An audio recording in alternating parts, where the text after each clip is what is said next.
I'm Vince. We're here at American Suspension.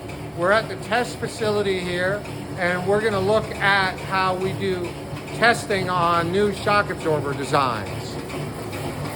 So right there is, we have a simulation. Basically, we can simulate 100,000 miles on this test machine.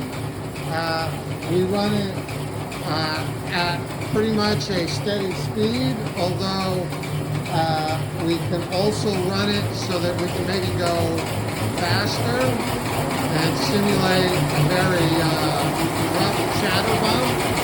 So we can run it like that, or we can slow it way, way down so that it's more like a big, sort of a G-out kind of bump. So that's almost stopped altogether. Let me speed it up a little.